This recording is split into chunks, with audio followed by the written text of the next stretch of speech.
Coming up next on the Michael Yaffee program, looks like the Green Movement has a new promoter. Who is it? Somebody you will not think of. Plus, I have an obituary here for healthcare. It's going to be a good show. You are listening to the Michael Yaffee Show, WNSC.UCF.edu, online radio.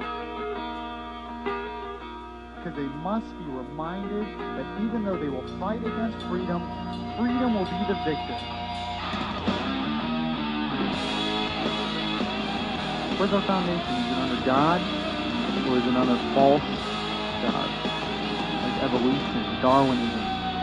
False gods like money, fame. False gods like celebrity. False gods like the government. Some will cry peace, but I already know the choice I've made. And he said, give me liberty or give me death.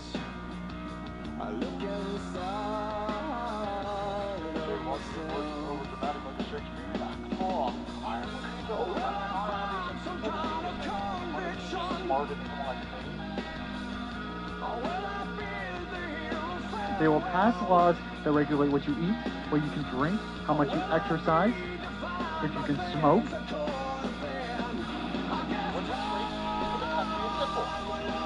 Result summarized as a clear refutation of the liberal agenda in favor of the conservative position.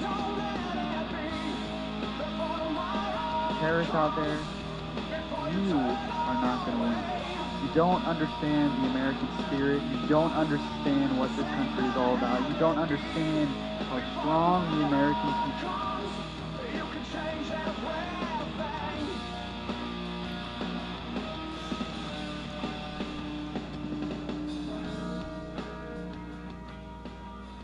Well, I thank you for joining me today on this Saturday program. It's a little cloudy outside, a little dreary, but it's still a good day, and I'm still glad to be here. I actually kind of woke up late. I went to bed at like 10:30 last night because, you know, I'm interning for the Bud Henninger morning show, 540 WFOA, 6 to 9 a.m. I'm interning for the morning show, so I'm going to bed earlier because I have to get up early, and I woke up at like 10. I went to bed at like 10:30, and I still woke up at like 12:30 today. So I wake up and I'm like scrambling around trying to get show prep and all this stuff, but I still made it. I'm still here. I'm still wide awake. So it's going to be good. And later, if anybody out there is going to the Monster Truck Show, the Monster Jam Truck Show at the Citrus Bowl, I will be there too. And I'll actually be at the 540 WFLA tent. They're setting up a little tent in the Monster Pit area. And I'll be there. So if you want to come over and say hello and whatever, if you're there, and you might get to meet Bud Henninger. Yeah, I know I'm just the show intern, but you might get to meet him too. But so, yeah, if you're wondering who I am and you're wondering what this show is all about, I'm just a UCF student who they let have a microphone. An amateur who they let have a microphone, and I have like opinions and stuff. I like read news and stuff and history and stuff. And I have an opportunity to give my opinions here. So I take that opportunity. Why not? And what we just talk about on the show is usually current events, news, history, philosophy, important issues, and I throw in a little comedy in there just to, I don't know, just make you feel good for the day. And we don't talk about silly stuff like reality TV. We don't talk about American Idol. We don't talk about Dancing with the Stars. We don't talk about what Tiger Woods is doing now. We don't talk about that. Sometimes I'll throw in sports because I am a sports fan. But we talk about important issues because that's what's important to me. And, you know, why would I talk about things that aren't important to me? That would just be wouldn't be a very good show if I did that, would it? So earlier this week, I said something. I posted something on Facebook, and I had to do with what I think is wrong with Obama's policy. And somebody commented back saying that I'm just stretching. I'm just looking for things to hate Obama about. You know, I was just stretching to find something wrong with his speech. And the funny thing is, I wasn't even talking about his speech. I didn't even watch his speech. I was at a Christian concert with my youth group. So I only heard bits and pieces of the speech, and I don't really care. I didn't watch the speech. I was actually talking about a jobs bill that Obama is promoting.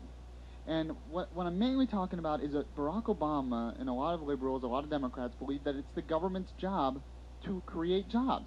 That jobs are sort of creations of the state, creations of the government. And I merely put on Facebook that It is not the government's job to create jobs. It's not in the Constitution. It is not their job to create jobs. What the government needs to do is get out of the way so the private sector can create jobs. That's where the jobs come from. Now, government does create jobs in fulfilling some of its constitutional duties, and yes, they have created more jobs because they have gone beyond the Constitution. But according to the Constitution, and nobody can ever, they can't refute me on the facts. I said, where is it in the Constitution? Of course they can't refute me on that because it isn't there. So they just insult my character, insult my person. But I thought I would explain today why I believe what I believe. See, I'm not just a Republican hack who just finds things to hate Obama about. I'm not a Republican hack who finds things to hate Democrats about.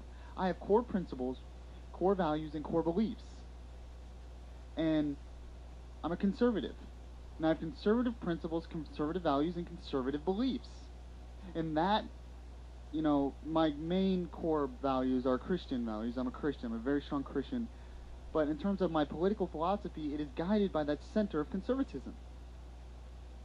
And there's probably some listeners out there who are probably asking me, what is a conservative? What does it mean to be a conservative? I hear this term thrown around, but what does it mean? You just mean you are against Democrats? So I thought I would explain to you today what it means to be conservative. And I'm not going to explain it, because apparently I need to grow up. And since I'm just some immature kid who doesn't believe in anything and just hates Obama, maybe I thought I would get the opinion of someone much more educated, someone much older, wiser, someone who has his own talk radio show that has millions of listeners, someone who has his own law firm, someone who has worked for government and worked for the Reagan administration. And that person is Mark Levin, one of my favorite radio hosts. Mark Levin, he doesn't know me, obviously I'm just some UCF student, but I bought his newest book, Liberty and Tyranny, on audio. So I'm going to play some of the audio for you from that book. But I'm going to play it because it really explains what it means to be conservative. It explains my core values, my core principles, why I'm against the things Obama does. I'm not just against Obama personally. There's nothing wrong with him personally. I'm against his ideology, and I'm against his policies towards governing the country because they don't work. According to history, according to philosophy, according to common sense, those liberal policies, the idea of government creating jobs, the idea of government running healthcare, the idea of government just taking over more and more of your lives, which ruins your liberty, I don't believe in those things because I'm a conservative. So when I criticize Obama and what he's doing, it has nothing to do with criticizing him personally. I'm not just looking for things to criticize him about. I don't have to look. I can make a laundry list of things. All I have to do is turn on the TV one day and hear him speak, and I'm just frustrated at what he's saying. So I thought I would explain this. And this is from his book, Liberty and Tyranny, and he explains it. So we'll just take a listen, and then I'm going to comment afterwards. To put it succinctly, conservatism is a way of understanding life, society, and governance. The founders were heavily influenced by certain philosophers, among them Adam Smith, spontaneous order, Charles Montesquieu, separation of powers, and especially John Locke and natural rights. They were also influenced by their faiths, personal experiences, and knowledge of history, including the rise and fall of the Roman Empire. Edmund Burke, who was both a British statesman and thinker, is often said to be the father of modern conservatism. He was an early defender of the American Revolution, an advocate of representative government.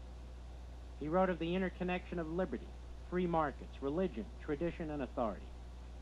The conservative, like the founders, is informed by all these great thinkers and more.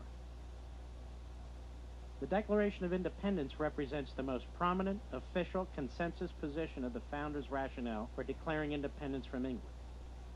It states in part, when in the course of human events it becomes necessary for one people to dissolve the political bands which have connected them with another, and to assume among the powers of the earth the separate and equal station to which the laws of nature and nature's God entitle them, a decent respect to the opinions of mankind requires that they should declare the causes which impel them to the separation. We hold these truths to be self-evident, that all men are created equal, that they are endowed by their Creator with certain unalienable rights, that among these are life, liberty, and the